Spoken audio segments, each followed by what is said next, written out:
Bueno, genial. Entonces, Martín, si es que ves todo lo necesario para grabar y después, entonces arrancamos una vez que tengas chequeado eso, ¿sí? Ok. Bueno, eh, yo creo que lo primero que tenemos que hacer, antes de entrar directamente a nuestro tema, es hacer un pequeño repaso, recordar un poquitito los elementos, cuáles son los elementos de la obligación tributaria, ¿verdad? Eh, ¿Y por qué hago referencia a los elementos de la obligación tributaria? Porque precisamente, en especial uno de estos elementos, es el que, eh, de acuerdo a mi óptica, ¿verdad? Representa, digamos, la clave para entender lo que se pretende, en este caso, interpretar respecto a la doble y la múltiple imposición, ¿verdad? Entonces, como para que el alumno pueda tener una acabada idea entonces de lo que de cuál es el concepto de la doble imposición y de la múltiple imposición, entonces el primer paso sería llevarnos a ese pequeño repaso, como les dije, respecto a cuáles son los elementos de la obligación tributaria. A ver quién me ayuda entonces dándome, y recuerden ustedes, levanten la mano, yo les voy a dar la palabra y ahí entonces, para no sobreencimar los sonidos, y me pueden enumerar cuáles son los elementos de la obligación tributaria. Entonces, una manera de ayuda, yo ya les digo que son 6. Y ahora la cuestión es que me digan cuáles son esos elementos. Sosa, Iván Sosa. Sí, doctor. ¿Podría ser una de ellas la capacidad tributaria? No, No. no, no. 6 elementos tiene la obligación tributaria. Recuerden ustedes. Y miren que lo que estoy preguntando es muy, pero muy y absolutamente básico. Forma parte de preguntas de examen, ya sea en el examen escrito o en el examen oral, y ustedes tienen que tener pleno conocimiento de eso. Entonces, a buena hora que toque ese tema, tienen que saber. Y eso transmítanle a sus compañeros, porque si no conocen sobre esto, entonces no van a poder ustedes desarrollar conceptos como lo que pretendemos llevar adelante. Ángeles, ya que te escucho, hija. Puede ser, doctor, sujeto activo, pasivo, prestación, hecho imponible, causa y fuente. Prestación, no sé a qué te referís. O sea, cuando hablas de sujeto activo es correcto. Y supongo que te referías al sujeto pasivo también, ¿verdad? Cuando dijiste pasivo, sujeto pasivo. Recuerden ustedes que tienen que ser precisos. ¿Qué significa preciso? O sea, bien claros en lo que están diciendo. Bueno, la obligación tributaria se compone de 6 elementos y son los siguientes. Entonces, es como si fuera que yo estoy rindiendo el examen. El sujeto activo, que ya dijo Ángeles, el sujeto pasivo, segundo elemento, entonces tenemos 2 y después vendrían los otros, ¿verdad? Entonces, ¿cuáles son los siguientes? O sea, yo confirmo ya la respuesta de Ángeles diciendo, está correcto el sujeto activo 1, está correcto el sujeto pasivo 2, tercer elemento, Mauricio Rivarola. ¿Qué tal, profesor? El hecho generador, la base gravable y la tarifa. No. El hecho generador es un elemento más. Tenemos 3 ya descubiertos. Ahora, respecto a la tarifa y lo otro que dijiste, ¿qué cosa? La base gravable no forman parte de los elementos de la obligación tributaria. No son elementos. Levanta la mano Adrián, después Iván y después Hermosilla. Entonces, en ese orden vamos a ir dando respuesta. Mauricio, ya baja la mano. Ahora Adrián. Sí, doctor, dentro de algunos de los apuntes que yo tengo, tengo el sujeto acreedor, que es el Estado, el sujeto pasivo, el deudor responsable, la obligación pecuniaria, el hecho imponible, la razón del gravamen y la fuente u origen de la obligación. La razón del gravamen podría ser la expresión correcta, pero no es. No representan elementos de la obligación tributaria. Vuelvo a repetir, tienen que ser precisos en la expresión y en lo que dicen. ¿Quién más me da respuesta? Bajaron la mano los demás. Iván Sosa. Sí, doctor, así siguiendo también mis apuntes, yo había anotado, podría ser posesión de la riqueza, No, capacidad para adquirir, no, no. la riqueza. Esos son elementos del impuesto. Cuando te describe los elementos del impuesto, usa esa expresión, pero no constituyen elementos de la obligación tributaria. La obligación tributaria está dada por el vínculo jurídico que se establece entre el Estado y los sujetos obligados llamados contribuyentes, por la que detrae parte de su riqueza, la riqueza de los particulares, de los contribuyentes, a objeto de satisfacer necesidades colectivas. Es un vínculo jurídico obligacional basado en la ley. Por eso tiene carácter coercitivo. Pero está dado por un vínculo obligacional generado por la ley.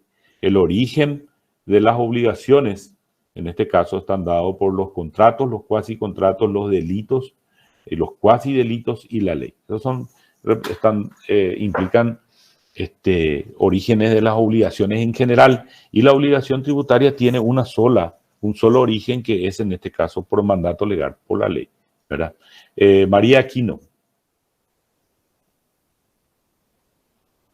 Hola, profe, ¿qué tal? Sí, mija. ¿Podría ser el objeto, la causa y la fuente? Ok, ahí tenemos 3 elementos más.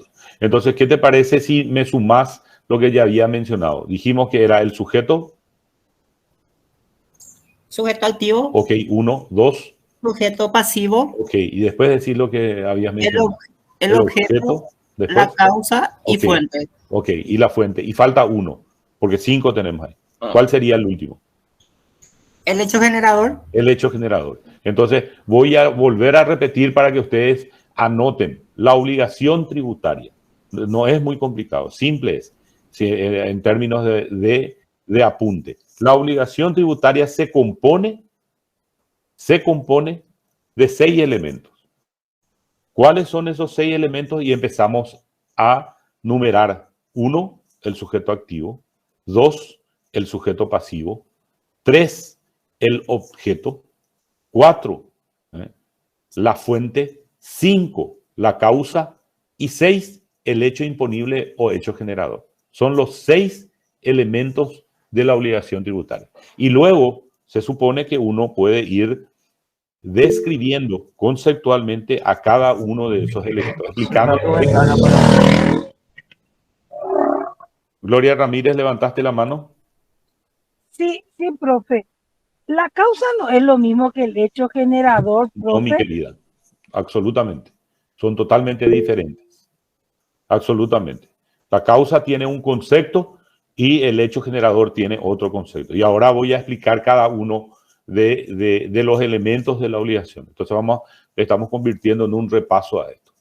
El sujeto activo, por excelencia, ustedes tienen anotado lo que les dije en relación a la obligación tributaria. Elementos de la obligación tributaria, no elementos del impuesto, elementos de la obligación tributaria. Y eso van a encontrar en la unidad 8. Ahí tienen ustedes, la bolilla 8. Los elementos de la obligación tributaria entonces son, en el caso del primero, el sujeto activo. Por excelencia, el sujeto activo siempre es el Estado. Representa, se generaliza y se dice el Estado. En realidad, por derivación, los sujetos activos en esa relación jurídica tributaria, ese vínculo jurídico tributario, representan las distintas instituciones perceptoras del tributo. Pero nosotros generalizamos y decimos el Estado en forma genérica, ¿verdad?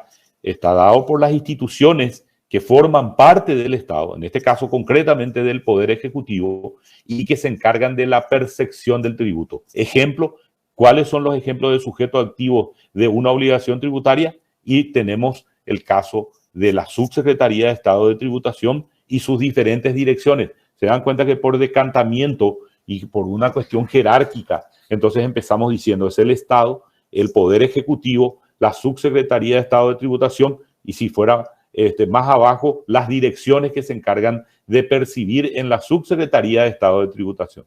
La Dirección de Recaudación, la Dirección General de Grandes Contribuyentes, por ejemplo.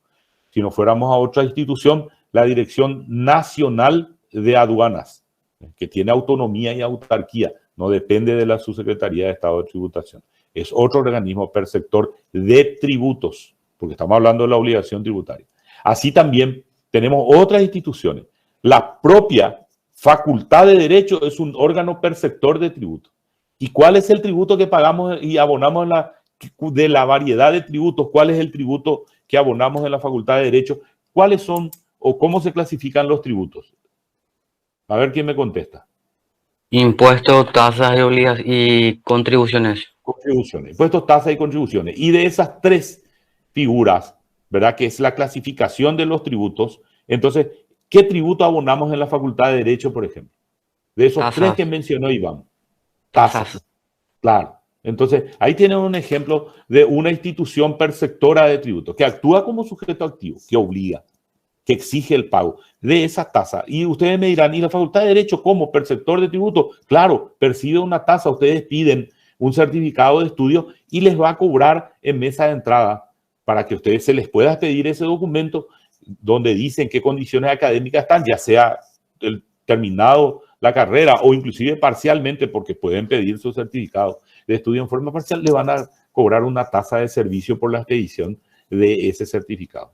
Y así hay una multiplicidad de instituciones que perciben impuestos, tasas o contribuciones y constituyen o representan sujetos activos, aquel que exige el pago de ese tributo, sea, vuelvo a repetir, un impuesto, una tasa o una contribución. Pero en forma genérica, ¿qué decimos? El Estado actúa como sujeto activo, es el que exige el Estado y vuelvo a repetir, por derivación, las instituciones perceptoras. ¿Estamos claros, verdad? Ok, empezamos con el primero. Conceptualmente, entonces, se dan cuenta, vamos describiendo cómo y cada una de estas figuras. Segundo, sería el sujeto pasivo. Ángeles, quería preguntar algo, mi hija.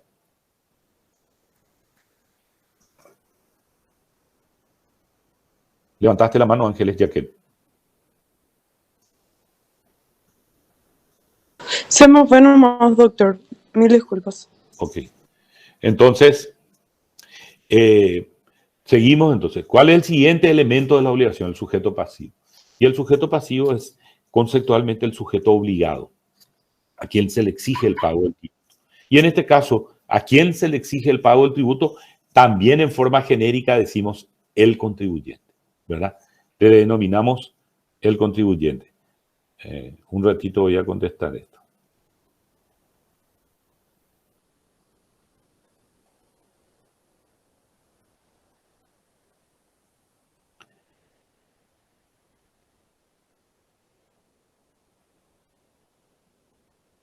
Entonces le denominamos el contribuyente. Y lógicamente hay variedades de contribuyentes también, ¿verdad? Dentro de eso ustedes inclusive van a ver que las variedades, los tipos de contribuyentes, que si bien no es parte de nuestro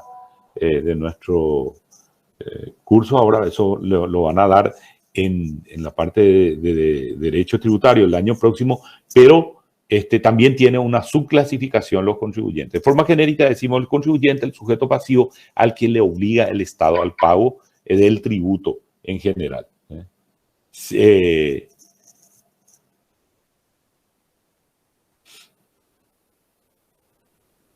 Entonces, le llamamos el contribuyente. Ok, tenemos dos elementos. El tercer elemento, el objeto. Desde el punto de vista, y acá viene la confusión, desde el punto de vista del tributo, el objeto de la obligación tributaria no es lo mismo que el objeto en el impuesto. No confundan, por eso les dije, es parte de la unidad 8. El objeto, desde el punto de vista de la clasificación de los elementos de la obligación tributaria, se refiere al objeto como objetivo, no como expresión material de riqueza, que es lo que describe el objeto en el impuesto, como expresión material de riqueza. No, se refiere al objeto como objetivo, como fin. ¿Cuál es el objeto de esa relación jurídica tributaria? Vieron que conceptualmente les dije, ¿en qué consiste la obligación tributaria? Es un vínculo jurídico que se da entre el sujeto activo del Estado, el sujeto pasivo del contribuyente, por mandato legal, en la que el Estado exige el pago o detrae, si ustedes quieren, saca parte de la riqueza de los particulares, de los contribuyentes, a fin de concretar en este caso, su objetivo, que es satisfacción de necesidades colectivas, es decir, obtener recursos para cumplir con su objetivo, satisfacción de necesidades colectivas.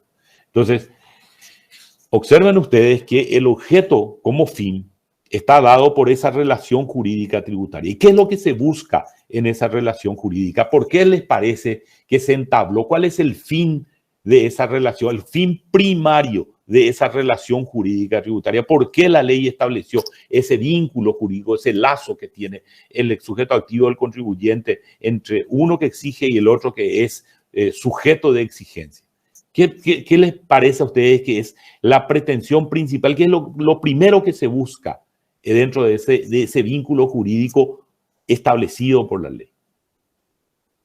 A ver quién me responde. El objeto como fin, como objetivo de esa relación. Recaudación, por ser, doctor. Recaudación. Ahí está, recaudar. Ese es el objetivo de ese vínculo jurídico. Por eso se establece esa relación. ¿Verdad? Entonces lo que se busca en este caso es de que se cumpla con la obligación tributaria, que se pague. El Estado dice coercitivamente. ¿Por qué usamos la expresión coercitiva? Porque no se puede renunciar. Yo no puedo decir, no quiero pagar impuestos. Desde el punto de vista legal estoy hablando, desde el punto de vista emotivo, lógicamente que sí puedo decir, no quiero pagar, yo no quiero pagar. De hecho que no me gusta pagar impuestos, diría alguno, ¿verdad? Pero desde el punto de vista legal es una obligación forzosa. No hay posibilidades de que yo, desde el punto de vista legal, diga yo no. A mí no me viene y no voy a pagar impuestos. Voy a tener consecuencias legales que van a ser, pueden llegar inclusive hasta embargar todos mis bienes si es que eventualmente no cumplo con esa obligación, que es una facultad que tiene el Estado o el sujeto que exige, en este caso la institución que exige el pago del tributo. De manera tal entonces que observen ustedes que ese vínculo jurídico se da con ese objetivo, satisfacción de la obligación tributaria. ¿Y en qué consiste eso?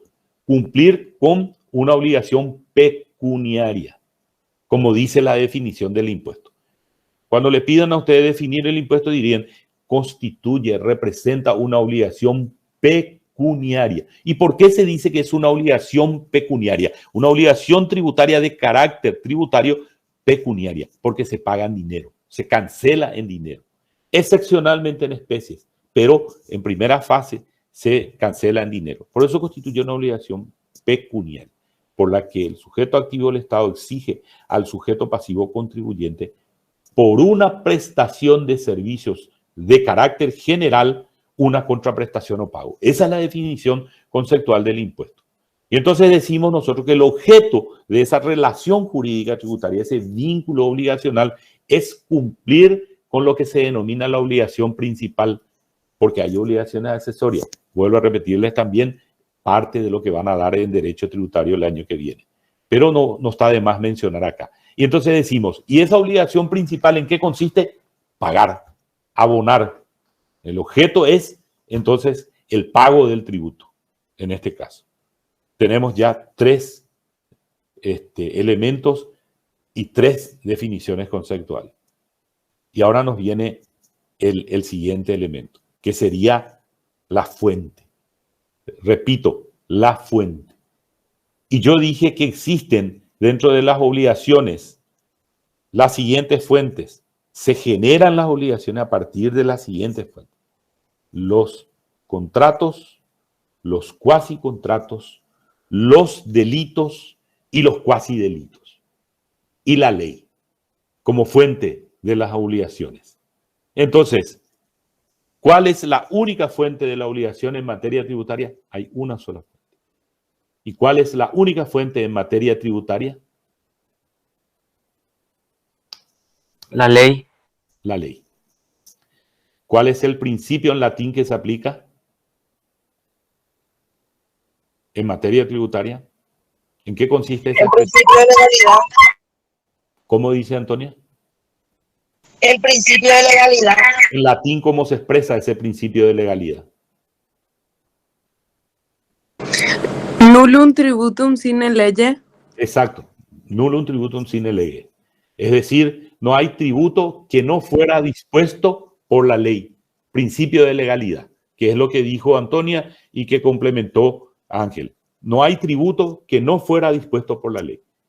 Vinculado también a una serie de normativas, la constitucional, el artículo 40, el artículo 178 y, en fin, y otros, que nos dicen no hay tributo que pueda ser exigido si no está dispuesto por la ley. Principio de legalidad, constitución, del rango constitucional. Entonces, la única fuente en materia tributaria es la ley. No puede venir la Junta, y que hemos hablado, creo que con ustedes, porque recuerdo que en las primeras clases hemos hablado de, me parece, ¿verdad? No estoy seguro, pero de todos modos, si no les menciono, no puede venir, por ejemplo, la Junta Municipal a decir, bueno, como ocurrió en una localidad del interior, específicamente en la región occidental, en el Chaco, donde se le ocurrió a un intendente con la Junta Municipal y dice, vamos a cobrar una tasa de peaje por todos los que cruzan acá para ir a una localidad fronteriza, ¿verdad? Porque sencillamente está rompiendo el principio de legalidad. Es inconstitucional, no tiene base constitucional, carece de potestad. Miren lo que digo, carece de potestad en materia tributaria. La única fuente de la obligación tributaria está dada por la ley. Entonces, vemos nosotros que tenemos el cuarto elemento. En este caso, la fuente, la ley. Dijimos el objeto, cumplir con la obligación principal. Dicho en forma directa, pagar el impuesto. Entregar la suma de dinero prometida. Sujeto pasivo, el contribuyente. Sujeto activo, el Estado. Ahora nos falta todavía 2, dijimos que eran 6. Y la causa responde a la pregunta, ¿por qué pagamos impuestos? Miren, si mañana te dicen a ustedes en una entrevista en la Facultad de Derecho, mire, ¿usted en qué año está en el 10º semestre de Finanzas Públicas? Entonces usted me puede responder, ¿cuál es la causa del impuesto? ¿Por qué se paga impuesto? ¿Qué es lo que se pretende? O eventualmente, ¿cuál es el argumento que sostiene el pago del impuesto? Y fíjense, y ya les adelanto, en materia de causas, el derecho tributario admite una sola causa. En materia de finanzas públicas, bajo la óptica de las finanzas públicas, hay una causa inicial, una causa formal, y tenemos una causa material y tenemos una causa final.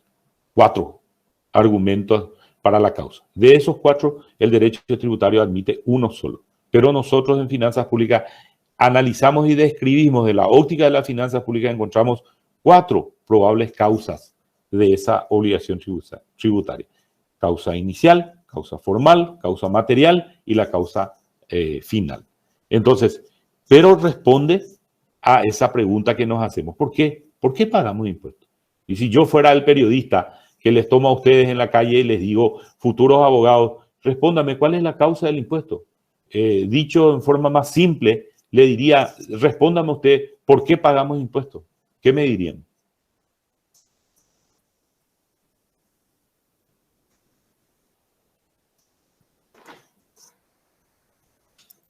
A ver, ¿quién se ofrece? María. Sería porque hay capacidad contributiva. Porque se tiene capacidad contributiva. Esa es la causa desde el punto de vista de... Profe, un ratito. no sé si yo no estoy escuchando. Levanten la mano. No, les dije, seamos ordenados. Le voy a contestar primero a María, que dio respuesta, y después estoy contigo, Higinio. Entonces te pido que levantes la mano. ¿Sí? Si me estás escuchando.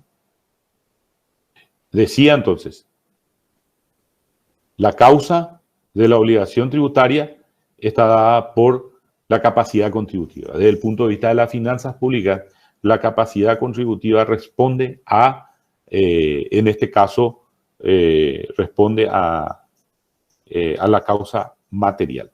Pagamos impuestos porque tenemos capacidad contributiva, porque poseemos potencialidad, porque tenemos capacidad, porque podemos afrontar, porque podemos hacer frente al pago del tributo. Después hay una serie de motivaciones que llevan a eso, pero la realidad es que abonamos porque tenemos capacidad contributiva. No es la misma cosa la condición que tiene el pobre tipo que recoge la lata con un carrito sobre la avenida Santísima Trinidad y en el entorno de nuestra facultad, y va recogiendo lata y después va y trata de vender las latitas de de todo lo que la gente desecha, de cerveza, de gaseosa, de todo lo que hay, que es lo que podría ser la potencialidad que tiene cualquiera de ustedes, en distintos niveles, ¿verdad? Es decir, uno está pagando impuestos porque tiene condiciones desde el punto de vista de la capacidad contributiva para abonar. Ese pobre señor apenas le da para sobrevivir, ni siquiera tiene para adquirir ropa ni nada, vive de la caridad porque su condición está dado en función a su potencialidad, y lastimosamente su potencialidad es total y absolutamente nula desde el punto de vista económico. Nada, cero, no tiene condición. Paupérrimo es como vive, ¿verdad? Y así, lógicamente, la capacidad contributiva difiere de acuerdo a cada sujeto. Algunos tendrán mucho, otros tendrán poco, ¿verdad? Otros tendrán en forma media, en fin, diferentes niveles de capacidad. Pero en síntesis, todos respondemos a ese concepto, a la capacidad, conforme a la condición de cada sujeto. Pero exteriorizamos nuestra capacidad contributiva cuando manifestamos a través de ciertas circunstancias del impuesto que tenemos condiciones para pagar. Si yo me voy y me compro un teléfono celular de última gama es porque yo estoy diciendo tengo para pagar. Tengo, por eso me voy y compro ese teléfono. Y estoy exteriorizando mi potencialidad o mi capacidad contributiva. Higinio, ¿qué me querías decir? Me refiero a Higinio Álvarez, que fue el que habló hace rato. No escuchaba, dijo profesor. No sé si era, él no estaba escuchando, parece, pero él solo nomás porque se escucha bien. Sí, profe, era mi dispositivo nomás, disculpen. Ya, perdón, yo pensé que querías hacer una pregunta, me estabas diciendo que no escuchaban. No, probablemente tu equipo nomás es porque los demás... Sí, solucionado. Ahora voy a salir de va a parecer como que salí en la reunión, pero me voy a enganchar ya con la computadora. Gracias. Tranquilo, te volvemos a habilitar otra vez, sin problema. Gracias, profe. Ok. Entonces, volviendo otra vez a lo nuestro, decimos entonces que hay una potencialidad y como yo les dije, desde el punto de vista de las finanzas, hay 4 formas de describir en el marco teórico la causa de la obligación tributaria. Entonces vamos a hablar de lo que es la causa inicial, la causa material, la causa formal y la causa final.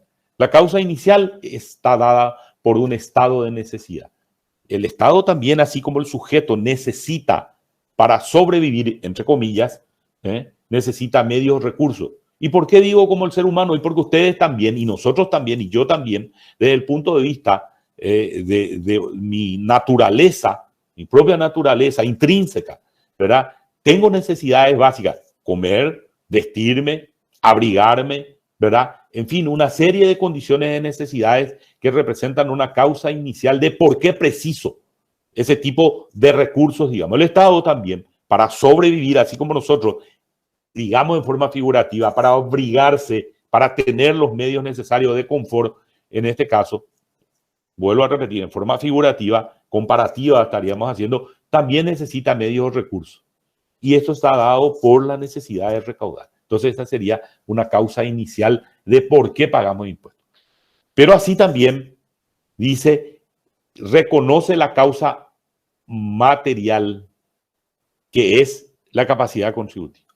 La causa formal en lo que se refiere a las finanzas públicas, por eso dije, diferencié el derecho tributario, reconoce una causa formal que está dada por la ley, pero se confunde con la fuente. Pero eso es un análisis que hacen las finanzas públicas, no el derecho tributario. Entonces, reconoce esa causa formal descansando en el concepto de la ley. Entonces, ¿cuál sería la causa desde el punto de vista de las finanzas? La causa formal, la ley. Pero el derecho tributario dice, no, la ley es la fuente de la obligación, la única fuente de la obligación tributaria. Y la causa final, cumplir con el rol o el fin para el cual fue creado el Estado, satisfacer necesidades públicas. Ese es el fin último que persigue el Estado. Esa es la causa final. Entonces, una causa inicial, necesito recursos; una causa formal, la ley dispone; una causa material, la capacidad contributiva; y una causa final, satisfacer necesidades de la colectividad, que es el fin para el cual fue creado el Estado. Una vida societaria, una vida en convivencia social para satisfacer las necesidades de quienes integran, en este caso, ese grupo social. Entonces, esa es la finalidad de lo que sería el objeto del Estado como fin último. Entonces, nosotros decimos que Desde el punto de vista de la obligación tributaria, entonces recogemos a la causa material como de la respuesta de por qué pagamos impuestos. Pagamos impuestos porque tenemos capacidad contributiva, porque tenemos potencialidad, porque tenemos condiciones para abonar ese tributo. Después tenemos, como dije, la causa, la fuente, la única fuente es la ley. Nullum tributum sine lege, no hay otra fuente que no descanse en la ley. Y la última, y el último de los elementos por el cual empecé a hablar de todo esto y que finalmente derivamos en todos los demás casos de elementos de la obligación, que es el hecho generador o hecho imponible. Y el hecho generador o hecho imponible que se describe desde el punto de vista conceptual como lo siguiente: son o constituye los actos. Para los que quieran copiar, pueden hacer los actos, eventos, supuestos, presupuestos, condiciones, hechos previstos en la ley por el legislador, que de producirse, previsto por el legislador en forma genérica, que de producirse en particular, perfecciona o da nacimiento a la obligación tributaria. Ese es el concepto definitorio, desde el punto de vista de definición de el hecho imponible o el hecho generador. Son actos, eventos, son supuestos, son condiciones, son presupuestos que son colocados, que fueron dispuestos en el momento de crear la ley por el legislador, tienen un carácter general, es genérico, y que cuando se vuelve particular, perfecciona o hace nacer la obligación tributaria. ¿Y por qué decimos de que son actos, eventos, son supuestos? Porque es una descripción de acontecimientos que en este caso hace el legislador con relevancia económica, con relevancia tributaria, que de producirse da nacimiento a la obligación tributaria.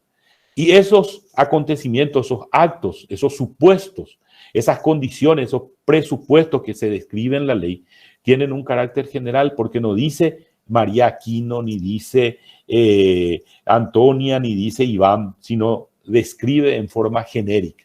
El que hace tal cosa, entonces adecua su conducta a esa descripción, entonces la consecuencia va a ser el pago del tributo. ¿Y por qué decimos de lo genérico a lo particular? Porque cuando se baja al plano de un sujeto, un contribuyente, sea persona física o sea una persona jurídica, entonces se vuelve particular, se vuelve en este caso subjetivo, es decir, afecta a un sujeto. Y a partir de ese acontecimiento se perfecciona la obligación tributaria, nace la obligación tributaria.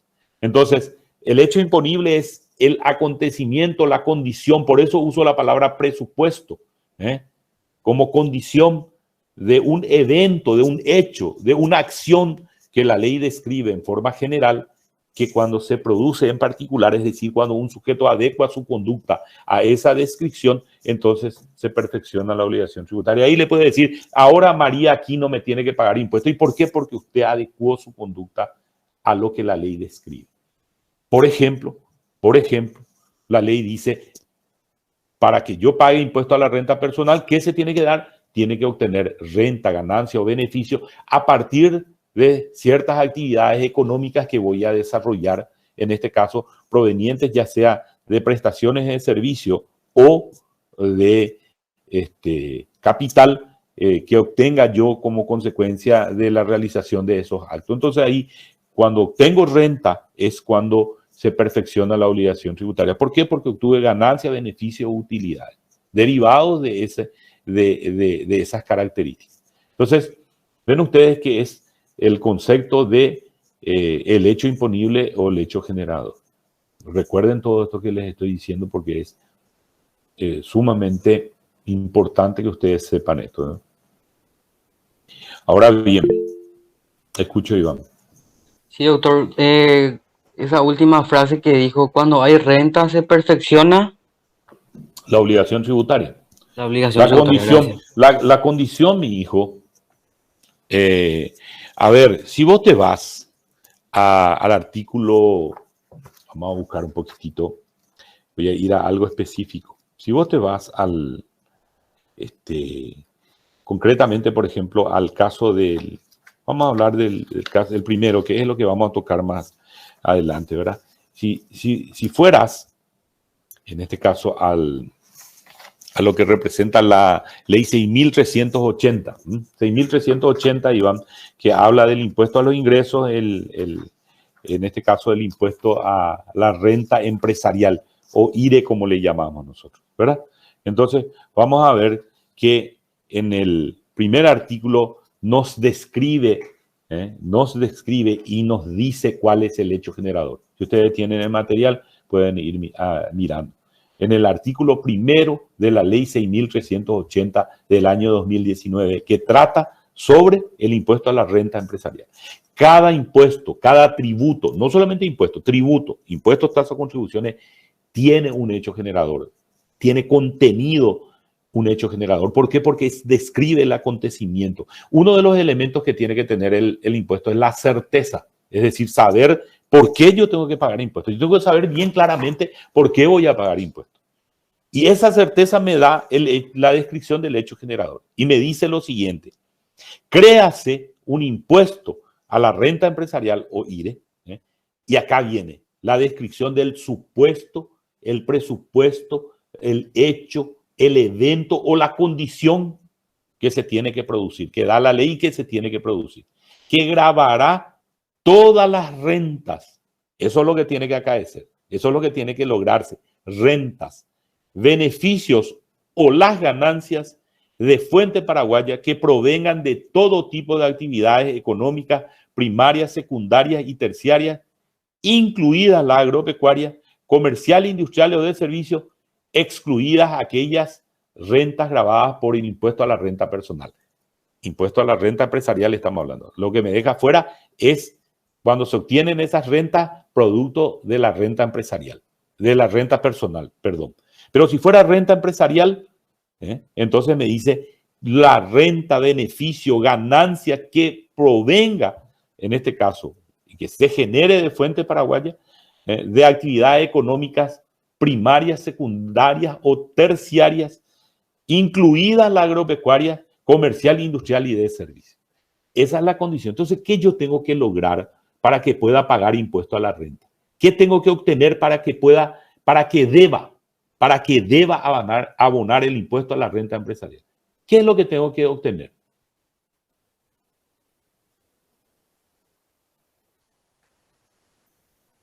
Las rentas.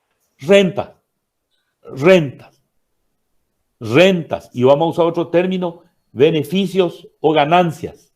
Entonces, por contrasentido, me dice, por ejemplo, que si yo tengo una empresa y obtengo pérdidas, porque mi empresa es nueva y en un año estoy peleando, estoy tratando de lograr subsistir como empresa y finalmente hago mis cálculos en mi balance, me arroja pérdida, ¿voy a pagar o no voy a pagar impuesto a la renta? Pregunto, dentro de la lógica. Recuerden ustedes, el derecho es razonar nomás, pensar bajo la lógica. ¿Les parece que tengo que pagar o no? Si les digo que hace un año me instalé, estoy trabajando, cerré mi balance y me arroja pérdida. ¿Qué les parece?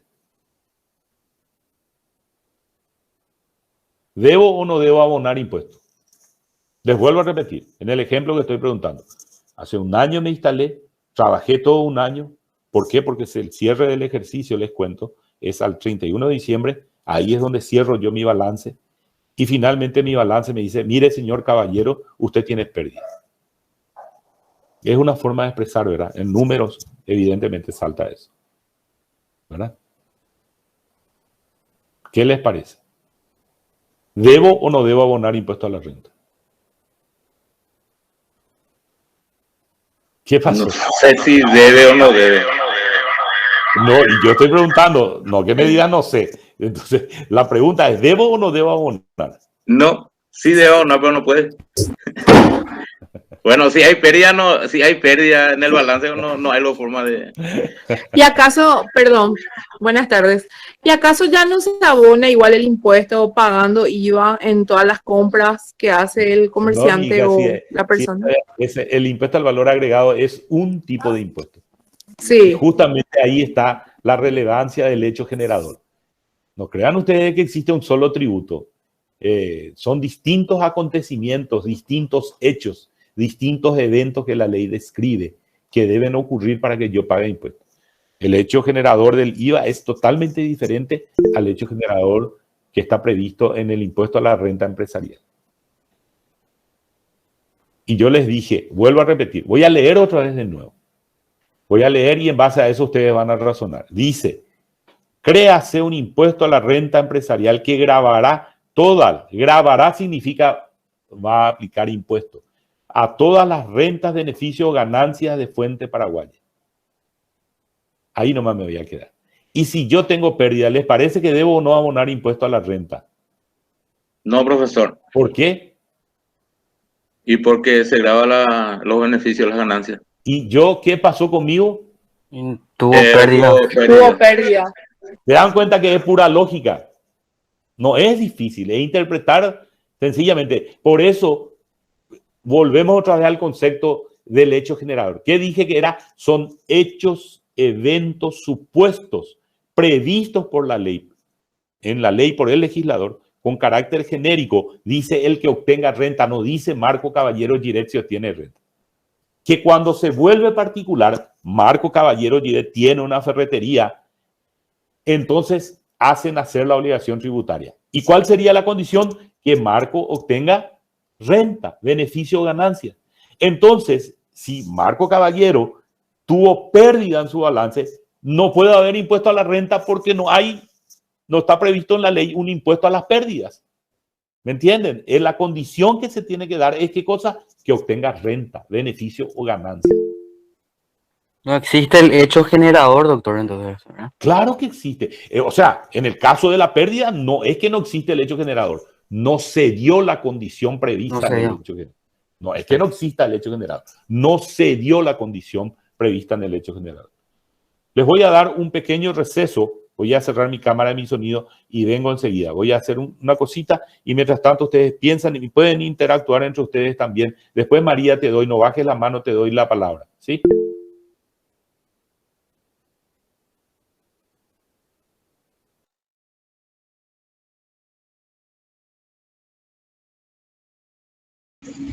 Una pregunta.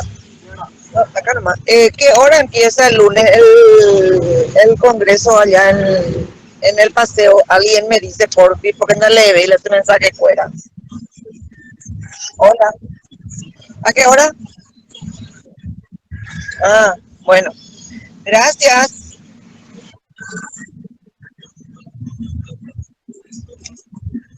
Sí, vamos a irnos. ¿Qué tal, Iván? Iván, ¿qué página del libro estamos? ¿Qué lección está en?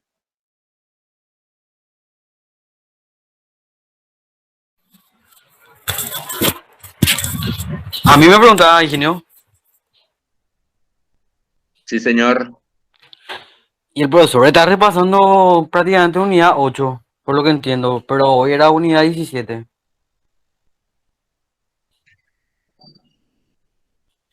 Dale, Con la gracias. unidad 8 empezó por el tema de los elementos de la obligación. Dale, gracias. Escuchándole al profesor, digo, hace re fácil de todo. Bueno, Si así ya nomás... estoy de vuelta. Ay, perdón. Ya estoy de vuelta. Entonces, vamos otra vez a lo que habíamos hablado. Inclusive, no estamos desarrollando nuestra clase, pero no importa. Que les sirva, de repaso todo esto. Vamos a tratar de hacer de que ese concepto de hecho generador sea aplicado en forma simple como para que ustedes puedan interpretar. Ok. Vuelvo a repetir conceptualmente. ¿En qué constituye o cómo definimos lo que es el hecho generador? Son los actos, eventos o supuestos previstos en la ley con carácter genérico que si se produce da nacimiento a la obligación tributaria. Si se perfecciona la obligación es porque se particularizó, es decir, se hizo subjetivo. Ahora bien, hagamos para saber cómo funciona esta cuestión un ejemplo. Vamos a suponer de que el día de mañana ustedes quieren a fin del año hacer un una fiesta. Ustedes quieren realizar un festejo por la conclusión de vuestro 10º semestre. Entonces van a organizar una fiesta. Y como parte de eso, vamos a cobrar un tributo al curso. Vamos a cobrar un impuesto en el curso. Entonces vamos a convertirnos nosotros en legisladores. Todos. Ustedes y yo nos vamos a convertir en legisladores. ¿Por qué? Porque sabemos, y vayan uniendo con lo que les estaba diciendo, de que tenemos un estado de necesidad. Necesitamos plata para el festejo, así como el Estado necesita recursos. ¿Se acuerdan de la causa, verdad? ¿Por qué se hace? Y porque necesitamos recursos. El Estado necesita recursos, causa inicial. Nosotros necesitamos recursos para nuestra fiesta de fin de año en el curso. Entonces, llegamos a un acuerdo donde decimos vamos a legislar nosotros, con carácter obligatorio. La fuente de la obligación es la ley. Esa va a ser la ley del curso. Vamos a legislar con carácter obligatorio, entonces, de que se pueda recaudar, que tengamos que obtener eso. Y le vamos a llamar el tributo del 12º semestre, turno tarde. Esa es la denominación que le vamos a dar. Pero es aquí que como legisladores no podemos estar legislando y decir, y bueno, me dice Martín Hermosilla, ¿y a qué es lo que vamos a cobrar? ¿Por qué? ¿Cuál va a ser el evento, el acto, el supuesto que se tiene que dar para que podamos cobrar? Porque tiene que ser claro para que los alumnos y los compañeros sepan bajo qué condiciones van a pagar. Entonces yo como proyectista, ¿verdad?, de la ley tributaria del curso digo, bueno, vamos a hacer una cosa, vamos a poner lo siguiente.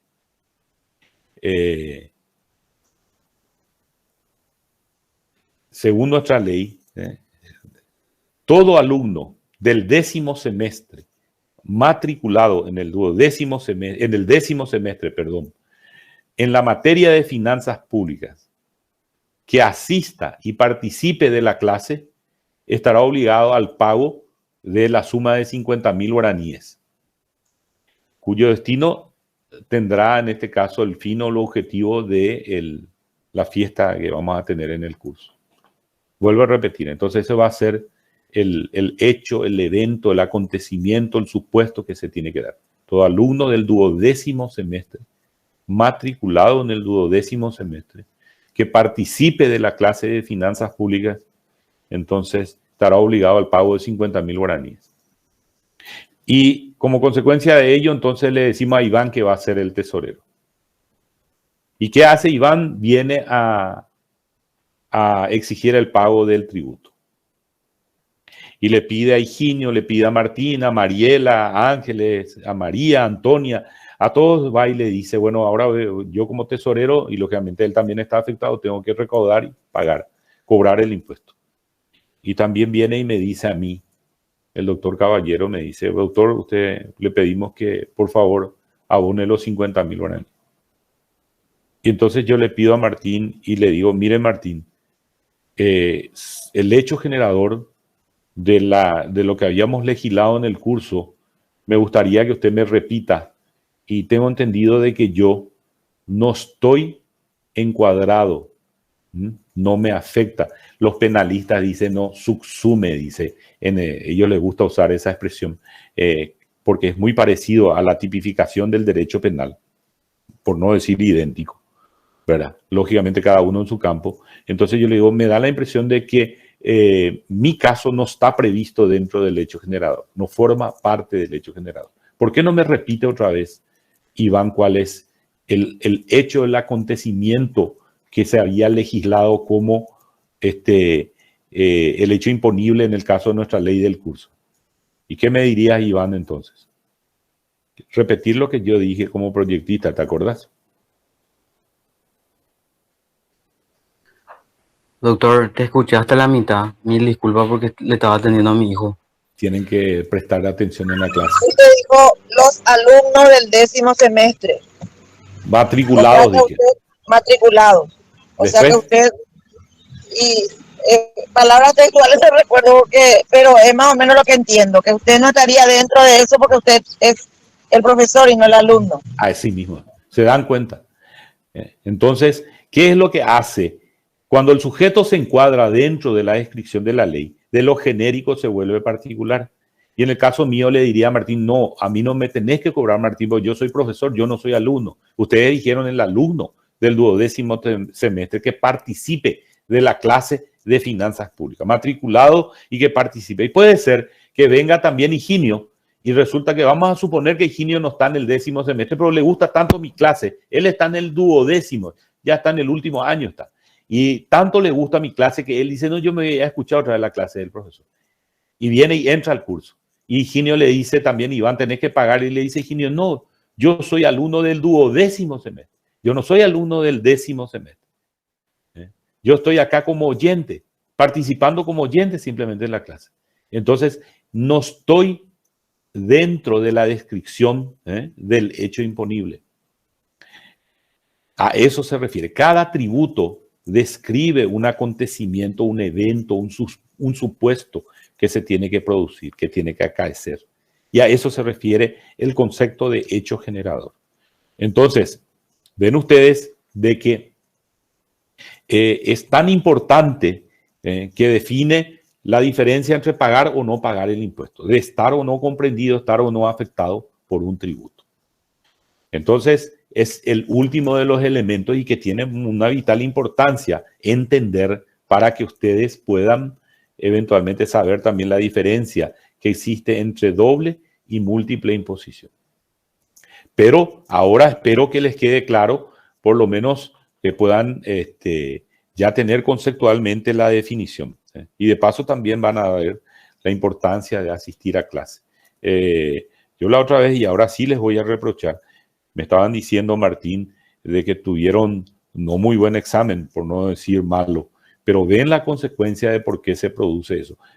Tienen que participar de clase, no puede ser, y eso sí les digo, y voy a decirlo acá públicamente y queda grabado, que sean 240 alumnos del turno tarde, y ahora yo acá estoy mirando mi pantalla y tengo registrado 30. ¿Dónde están los 210 restantes? Lógico que van a tener un pésimo rendimiento si es que no asisten a clase. Eso es normal y los rendimientos buenos van a venir de la gente como ustedes que asisten a clase y que entienden y eventualmente si no entienden pueden preguntar y consultar al profesor o lo que sea sobre este tema. Te escucho, Iván. Sí, doctor, para disculparme nomás le tuve que atender a mi hijo un segundo, nada más. No, está bien, pero sirve también para que ustedes fijen sus obligaciones bien claramente, porque de repente yo les digo, todo este tema de la virtualidad a mí no me agrada en lo más mínimo, porque se produce este tipo de situación, ¿verdad? Lastimosamente siempre ocurre lo mismo. Quienes están, ustedes que están participando, ¿verdad? No tendría que ser de esa manera, ¿verdad? Reprochados porque ustedes están asistiendo, pero bueno, tendría que ser a los 230 o los 210 restantes, ¿verdad? Pero es una realidad y ahí viene la causa de un mal rendimiento académico, porque no se dan las condiciones para que ustedes puedan tener una adecuada formación. Y bueno, eso repercute en todo lo que sucede con las calificaciones. Bueno, continuando con el tema entonces, y ahora recién podemos entrar, miren, son las 5 de la tarde y apenas vamos a empezar a hablar de lo que era nuestra unidad, la bolilla que yo les había mencionado.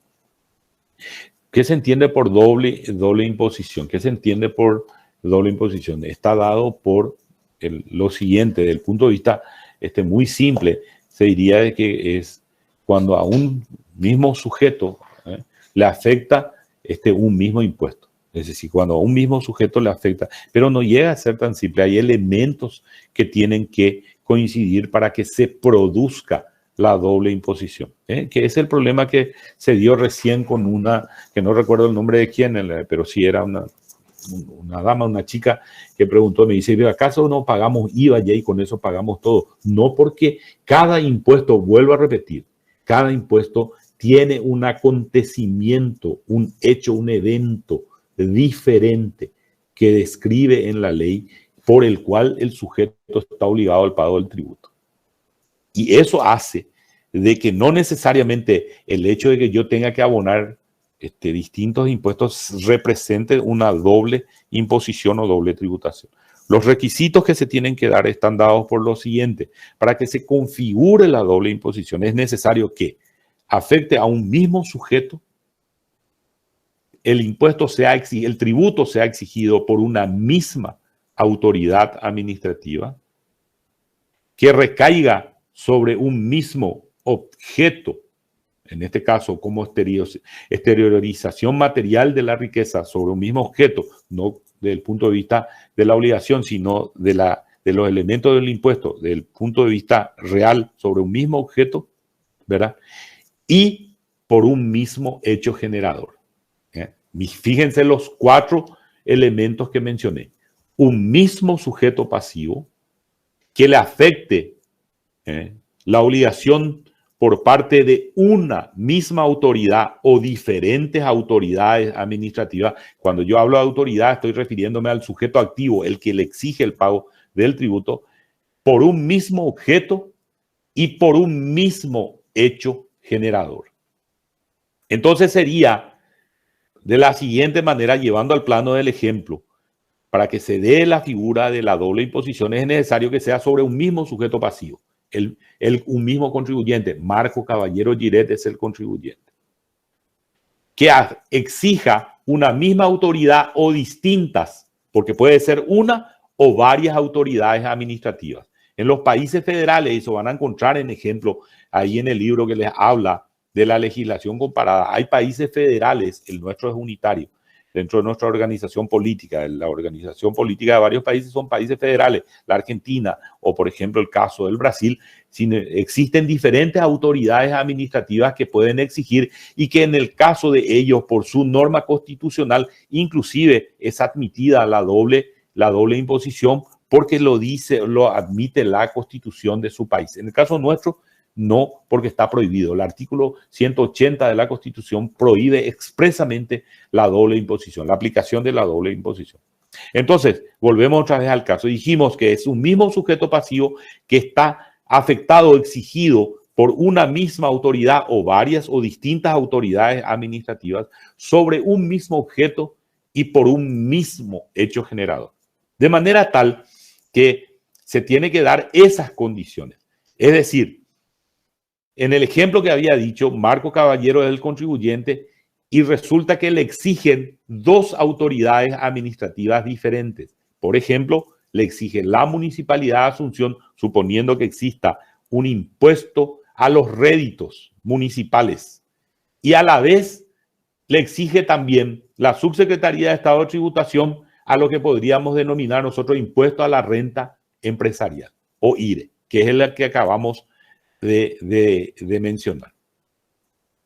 Afecta a un mismo objeto. Para este caso va a ser el ejercicio, la renta, la ganancia, el beneficio obtenido en el ejercicio 2021, o ejercicio ya cerrado el año pasado, ¿verdad? Por un mismo hecho generado. Y vamos a suponer en nuestro mal ejemplo de que así como exige el IRE en la ley 6.380, la Subsecretaría de Estado de Tributación, artículo 1, y dice, se gravará con un impuesto, créase un impuesto denominado IRE que gravará las rentas, los beneficios, rentas, beneficios o las utilidades que se generen a partir de la realización de actividades económicas primarias, secundarias o terciarias e incluido la agropecuaria, producto en este caso también de actividades comerciales, industriales o de servicios. Y la misma descripción lo haga, porque por ley se sacó también, ¿verdad? En este caso, el municipio cuando exige el pago del impuesto a los réditos municipales. Entonces ven ustedes que coincide los elementos, mismo sujeto exigido por 2 entidades diferentes sobre un mismo objeto, la renta del año 2021, por un mismo hecho generador o acontecimiento descrito por la ley. Por una parte, el mismo concepto describe el impuesto a la renta empresarial y por otra parte también el municipio pide cobrar sobre el mismo concepto. También sobre réditos, porque renta es término sinónimo a rédito, pero en este caso en el ámbito municipal. Entonces, ahí sí se estaría produciendo la doble imposición, es decir, un doble gravamen sobre un mismo hecho, sobre un mismo acontecimiento. De manera que se configura lo que se denomina la doble imposición. O eventualmente inclusive puede ser una misma autoridad. La subsecretaría nos pide que paguemos 2 veces sobre un mismo concepto o sobre un mismo hecho imponible. No necesariamente tienen que ser distintas autoridades. Entonces ahí se configura la doble imposición, que es lo que establece el artículo 180, que no se admite, que está prohibido constitucionalmente. Bueno, mientras ustedes buscan sus materiales para ubicarse, le vuelvo a hacer una pausa y vengo porque tengo un problema de energía eléctrica acá en mi casa, ¿sí? No quiero que se corte la comunicación. Me esperan, por favor, un ratito.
Ok.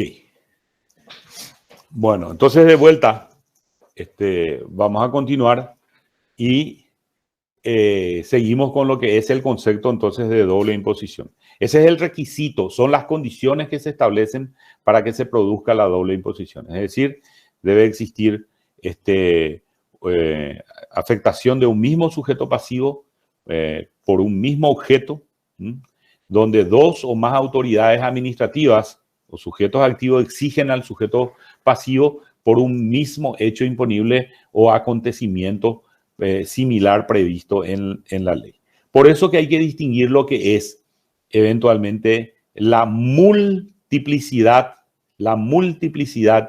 impositiva, que no es la misma cosa que la doble imposición que establece el artículo prohibido por el artículo 180 de la Constitución Nacional. Cuando hablamos de multiplicidad, estamos diciendo de que a un mismo sujeto pasivo, Marco Caballero, le afecta, se le exige el pago del tributo por una o más autoridades administrativas sobre un mismo objeto, y acá viene la diferencia, por distintos hechos generadores o hechos imponibles. Por distintos hechos generadores o hechos imponibles. ¿Y cómo se entiende eso? ¿Cómo se entendería esa figura? Volvemos a tomar otra vez el ejemplo. Recuerdan ustedes que yo dije que tenía una ferretería, ¿verdad? Entonces tenemos un mismo sujeto pasivo. Yo soy el dueño de la ferretería, empresa unipersonal, Marco Caballero Giret. Se le exige por parte de una o varias autoridades administrativas sobre un mismo impuesto, sobre un mismo objeto, perdón, ¿verdad? Por distintos hechos generadores. ¿Y cuáles serían esos? Me exigen el pago del impuesto a la renta, me exigen el pago de impuesto al valor agregado, me exigen el pago de impuestos selectivos al consumo e inclusive me exigen el pago de impuestos o gravámenes aduaneros, ¿verdad? Entonces, si ustedes ven, ahí hay una multiplicidad impositiva, hay una multiplicidad de impuestos, ¿verdad? Como consecuencia de eso. Pero, si bien coincide con un mismo sujeto pasivo y la exigencia de distintas autoridades, pero responden a distintos hechos generadores.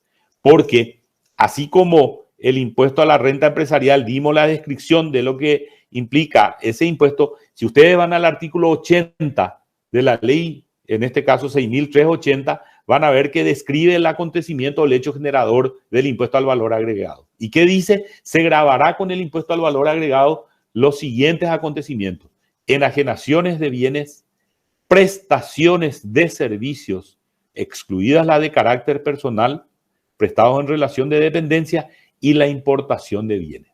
Ese es el acontecimiento que se tiene que producir para que se pague impuesto al valor agregado. El otro gravaba la renta, la ganancia, el beneficio, la utilidad. Este dice, por cada enajenación de bienes, prestación de servicio o importación de bienes, entonces surge la obligación del pago del impuesto al valor agregado. Y así también el selectivo al consumo tiene otro acontecimiento descriptivo, otro hecho imponible y también el impuesto. En este caso, o gravamen aduanero tiene otra descripción de otro hecho imponible. De manera que ahí no se produce una doble imposición, sino una multiplicidad de impuestos que le afectan a un mismo sujeto, ¿verdad? Distintos impuestos, distintos hechos imponibles que le afectan a un mismo sujeto pasivo por una o más autoridades administrativas e inclusive puede afectar a un mismo objeto. Yo suelo dar inclusive como ejemplo, que por ahí algo que a ustedes les queda más claro todavía. Vamos a suponer de que Martín Hermosilla va a importar, como importador casual, va a importar un vehículo, los famosos traídos de vía Chile, le llaman. O si no, para hacerle más importante todavía, Martín va a traer un automóvil Mercedes-Benz de última generación de los Estados Unidos. Él quería un modelo especial. Entonces, él no se dedica a comprar y vender autos ni nada por el estilo, sino para su uso particular. Va a ser un importador casual. Y llega el vehículo, el automóvil, y le dice, mire, señor Hermosilla, usted va a ser afectado por una multiplicidad impositiva. ¿En qué consiste eso? Martín tendrá que pagar el impuesto o gravamen aduanero por ese automóvil. Tendrá que pagar también el impuesto al valor agregado por el mismo automóvil y le afecta al mismo sujeto Martín. Tendrá que pagar impuesto a la renta también por importador casual, renta a la importación casual, ¿verdad? Y como consecuencia de ello, ven ustedes que lo que va a tener es una multiplicidad de impuestos, pero que responden a distintos hechos generadores y que afectan a un mismo objeto, en este caso el automóvil, y a un mismo sujeto pasivo, Martín, pero por distintos acontecimientos que la ley describe. Como les dije, cada impuesto tiene la descripción de un hecho generador o un acontecimiento total y absolutamente diferente a todos los otros. De manera que eso representa la imposición, la múltiple imposición o multiplicidad impositiva, diferente a la doble imposición o doble tributación. Y hay una tercera figura que es la imposición sucesiva. Y vamos a suponer en este caso también de que, vuelvo a tomarme de ejemplo, yo estoy vendiendo en la ferretería, como les dije, productos o mercaderías de ferretería. Y ven que se produce sobre un mismo sujeto pasivo, mi persona como dueño de la ferretería, una misma autoridad, la subsecretaría, que exige sobre un hecho imponible que describe la ley, pero sobre distintos objetos. Me cobra IVA por una pala que vendí, me cobra IVA por el siguiente cliente que vino a comprar otra pala de ferretería. Después vino otro cliente que también quería otra pala de la ferretería. Y como consecuencia de ello ven ustedes que es un mismo sujeto pasivo, un mismo hecho generador, pero por distintos objetos. Lo que se produce es una sucesión de impuestos que van afectando a esa persona. Pero tienen carácter sucesivo, no doble imposición, sino son distintos objetos que se ven afectados por el tributo. Ahí se da lo que se denomina la imposición sucesiva. ¿Me están siguiendo, verdad? Sí, doctor, sí, doctor. Sí, profe, sí. Okay. Estamos atentos, profe.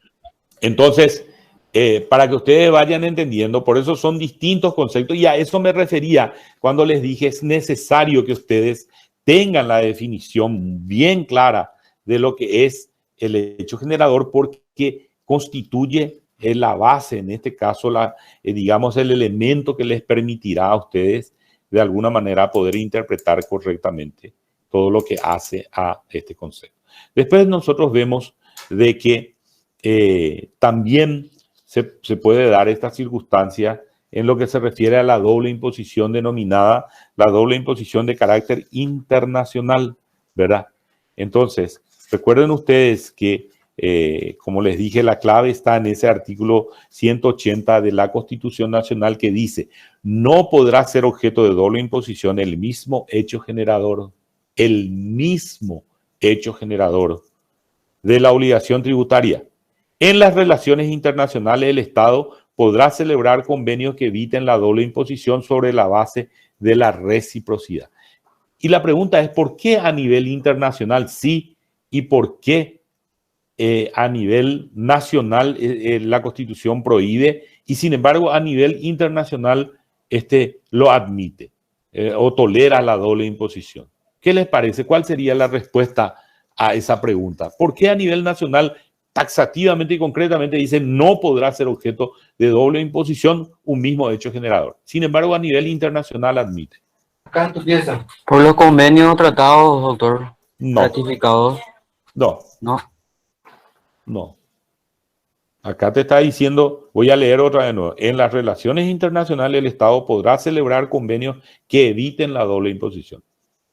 Eso ya es posterior a que haya ocurrido. Que eviten la doble imposición. Puede ocurrir y si no. ¿Cuál sería acá, el...? ¿Sí? Acá el profe dice en el C de la coexistencia es el concepto, y acá hay una cosa que estoy siguiendo la clase y estoy leyendo: la doble imposición requiere finalmente que el gravamen impuesto por dos soberanías fiscales diferentes incida sobre el mismo hecho imponible. Claro, claro, y eso es lo que acabamos de explicar. Eso es lo que acabo de decir recién. O sea, en toda la clase que di acabo de explicar eso. Cuando dice la palabra incidir significa afectar. La incidencia de la afectación significa de que en este caso se tiene que producir, ¿verdad? La incidencia, es decir, aplicar el tributo sobre un mismo hecho generador para que se produzca la doble imposición. Justamente ese es el requisito de todo lo que acabo de explicar, ¿verdad? Así es, profe. Y acá está diciendo, por ejemplo, de distintas soberanías, de dos soberanías, ¿verdad? Esa me parece que es la frase clave. En el caso de por qué se tolera a nivel internacional. Sí, sí, profesor. La pregunta que yo hice, porque estamos hablando ahora de la doble imposición internacional y por qué se da, por qué se tolera, por qué se admite cuando se produce esa doble imposición, es decir, incide sobre un mismo hecho generador, pero cuando se produzca a nivel internacional, ¿cuál sería la justificación? Es lo que yo pregunto. Quiero saber si es que entienden y razonan sobre eso. ¿Qué les parece que es cuál le parece que es el motivo?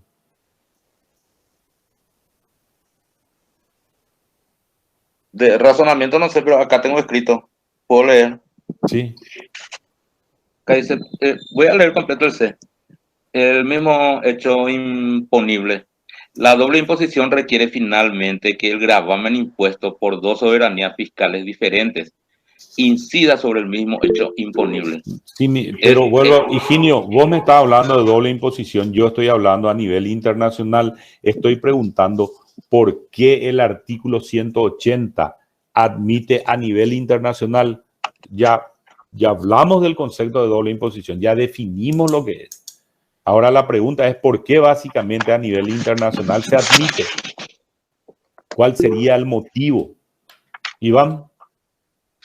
Para demostrar la soberanía, el poder, sería, doctor, la imposición internacional surge... Viene por el lado de la soberanía territorial, pero no para demostrar, es por la soberanía territorial. La pregunta es, ¿por qué, por ejemplo, nosotros no podemos ir a la Argentina y decirle, mire, en el artículo 180 de la Constitución Nacional Paraguaya dice que no se admite la doble imposición? Usted, en la Argentina usted no me puede cobrar impuestos a la renta porque está previsto el mismo hecho generador, acá coincide al mismo sujeto sobre el mismo acontecimiento usted me está queriendo cobrar. ¿Y qué nos dirían los argentinos sobre eso? Desde el punto de vista de la soberanía territorial.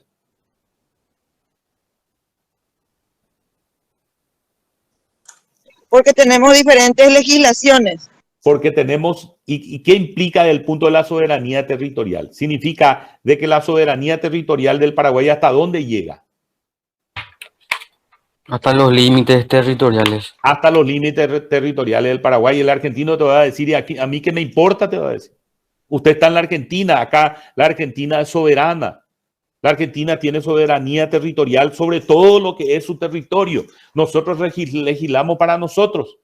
De manera que si se produce la doble imposición a nivel internacional, el problema de usted, acá tiene que pagar usted. Lo mismo le va a decir el Paraguay también a quien venga de otro lado. Si me viene un americano y me dice, che, mire, usted me está queriendo cobrar impuesto a la renta por esto que hice y yo estoy en los Estados Unidos, y la soberanía paraguaya, la soberanía fiscal es absoluta dentro de nuestro territorio. Nosotros exigimos por una soberanía. Por eso es justamente que dice de que se admite la doble imposición internacional y que orienta a que se firmen convenios, que es lo que dijiste, Iván, ¿verdad? O acuerdos internacionales para evitar la doble imposición. Entonces, la única salida que vamos a tener es decirle, bueno, señores de la Argentina, vamos a reunirnos y vamos a tratar de conciliar de que no exista una doble imposición, que usted le cobre y nosotros también le cobremos a esta empresa y finalmente terminemos afectándole los dos en el mismo concepto, por el mismo hecho generador, ¿verdad? Al mismo sujeto pasivo, eventualmente, y como consecuencia de ello, los dos le cobramos de la misma manera. Entonces, nos dice ese artículo 180 de que en caso de que se produzca esa situación, encontremos la salida suscribiendo, acordando, estableciendo convenios internacionales para evitar la doble imposición. ¿Me entienden ahora a qué se refiere? Por eso que ese artículo 180 nos dice entonces que a nivel nacional está absolutamente prohibido, pero si ocurriere a nivel internacional, entonces se buscará la salida suscribiendo convenios o tratados internacionales. En las relaciones internacionales, el Estado podrá celebrar convenios que eviten la doble imposición sobre la base de la reciprocidad. ¿Y qué significa sobre la base de la reciprocidad? ¿Qué indica para ustedes eso?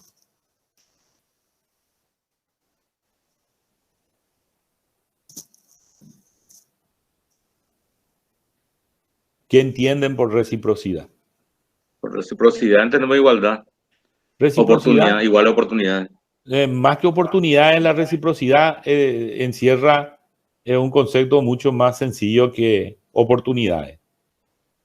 Si yo le digo, sí, Buenas tardes, profesor. Hola, hija. ¿Podría ser que se refiere a las garantías y sanciones que un Estado puede otorgar a los ciudadanos? No, querida. Reciprocidad, principio de reciprocidad significa tú me das y yo te doy. Eso nomás es reciprocidad, ¿verdad? Es decir, si nosotros llegamos a un acuerdo, Liz, tendría que ser, bueno, vos me das esto y yo también te doy a cambio esto, ¿verdad? Reciprocidad. Igual trato significa, Liz, ¿verdad?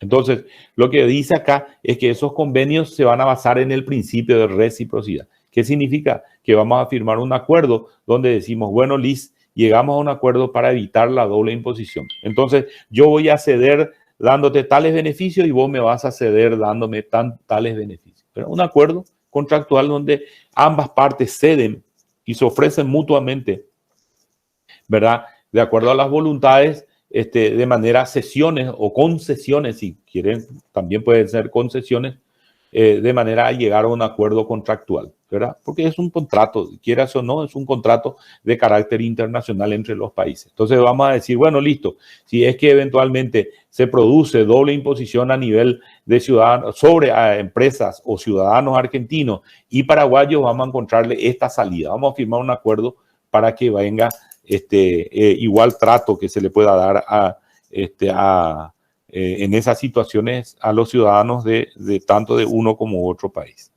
A eso se refiere. Entonces dice, sobre la base de la reciprocidad, es decir, concesiones mutuas que nos vamos a brindar. A eso se refiere. Entonces, esa sería la salida en lo que se refiere a los acuerdos internacionales. Dentro de ese concepto, ustedes van a encontrar que existen muchas formas de otorgar eso. En general, por ejemplo, hay exenciones de renta, hay el caso de créditos que se les reconocen en los otros países, o tax credit, le llaman en inglés, ¿verdad? También el caso de descuentos especiales que se podrían dar cuando se presenten esas situaciones. En fin, todo está eso basado en los acuerdos internacionales que se suscriben para que de alguna manera o se eviten o se atenúen, porque esa es otra palabra también, se atenúen los efectos de la doble imposición si fuere de carácter internacional. Si es nacional, está absolutamente prohibido, es inconstitucional, ¿verdad? Si se produjera a nivel nacional, es absolutamente inconstitucional por efecto o por mandato del artículo 180 de la Constitución Nacional. Iván, ¿querías decir algo, mi hijo? Sí, doctor, eso bien se podría dar, ¿verdad? Si el Mercosur a nivel, o sea, si el Mercosur como acuerdo entre los mismos estados se organizan y hacen posible eso, ¿verdad? De hecho que la intención, más que solamente el aspecto de la doble imposición, en general el fin o el objetivo del Mercosur fue la posibilidad de que exista la libertad de comerciar, es decir, que no existan fronteras aduaneras entre los países. Eso implica también el aspecto impositivo, la libre circulación de bienes entre los integrantes desde el punto de vista territorial del Mercosur y un tratamiento de arancel externo común de los países integrantes del Mercosur con relación a los terceros, ¿verdad? Por eso decimos arancel externo común en relación a los terceros. Con el objetivo también de que haya una moneda única con el tiempo, como es el caso, porque no es sino una copia de lo que se pretendió con la Comunidad Económica Europea o la Comunidad Europea, ¿verdad? Donde además de lo que sería el flujo de personas, de bienes y personas, y la libertad del flujo de bienes y personas, en este caso eliminando esas fronteras desde el punto de vista especialmente comercial, se diera con una moneda única, el euro, ¿verdad? Lastimosamente nosotros en el Mercosur nunca avanzamos más de un acuerdo aduanero regional, hasta ahí nomás llegamos. Nunca hubo una moneda común, jamás se pudo avanzar más allá de ese aspecto y sencillamente porque no existen entre los países voluntades de avanzar en el proceso, ¿verdad? Estamos estancados hace muchísimos años. Existe, y esto es una opinión mía personal, ¿verdad? Desde el punto de vista de mi posición en la cátedra, existe una suerte, digamos así, de incompatibilidad entre los países, lastimosamente, de intereses diferentes y escasa voluntad para que se pueda avanzar en ese campo, ¿verdad? Por eso que el Mercosur no pasó. Al contrario, cada vez le ponemos más barreras y más barreras. Vamos poniendo, antes que liberar las barreras comerciales y migratorias, le vamos poniendo cada vez más barreras al Mercosur.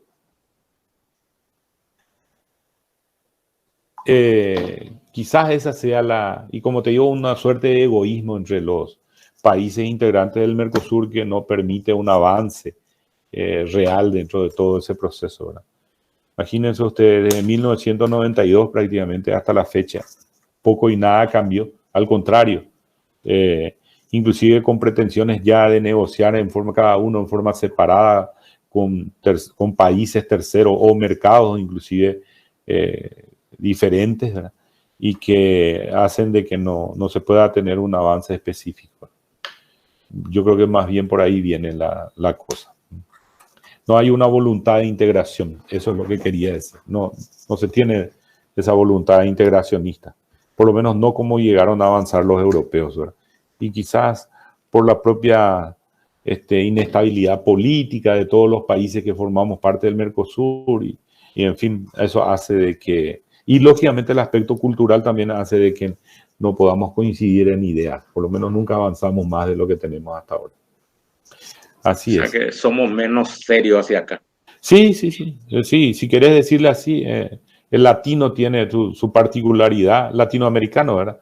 Tiene su particularidad y bueno, eso hace de que nosotros, cada uno, dicho en forma coloquial, dispare para donde le interesa y no precisamente en una coincidencia de ideas. En la menor oportunidad, ya cada país hace lo suyo en forma independiente y se olvida de que existe el Mercosur, ¿verdad? Entonces nunca pasó de un acuerdo regional prácticamente. Bueno, jóvenes, yo creo que con esto vamos redondeando nuestra unidad, nuestra bolilla. Pónganse las pilas, empiecen a estudiar. Me doy cuenta de que hay mucha falencia en relación a conceptos.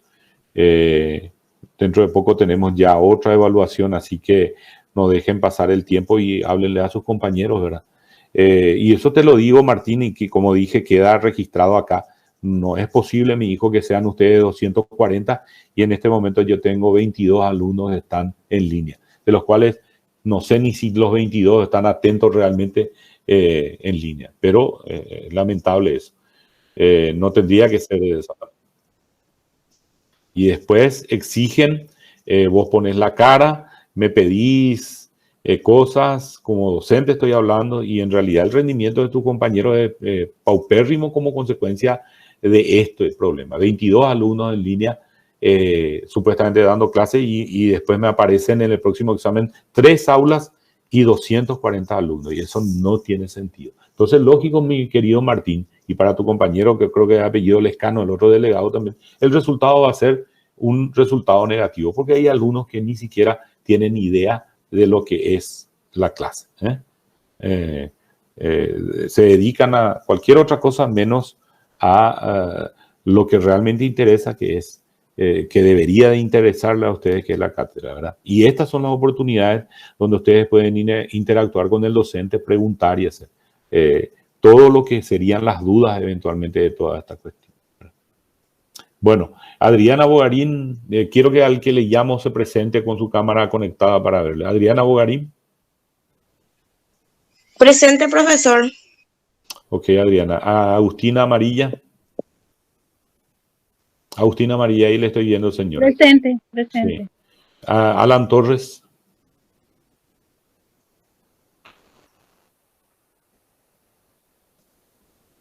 ¿Se dan cuenta? Es lo que yo estoy diciendo.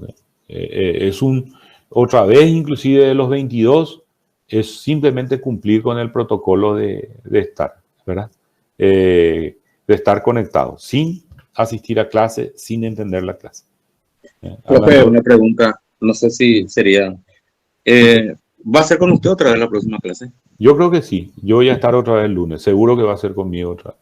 Dale, muchísimas gracias, profesor. Ok, Alex Núñez. Ángeles Yaquet García. Presente, profe, acá estoy. Alex Núñez. Antonia Gómez de Gamarra. Acá estoy, profe, presente. ¿Quién es Antonia? Antonia Gómez. Soy okay. yo, sí. Gloria Ramírez.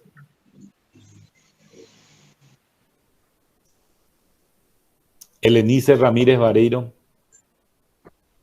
Presente, profe. Higinio Álvarez, que ya está presente. Iván también está presente. Presente, profe. En el colectivo.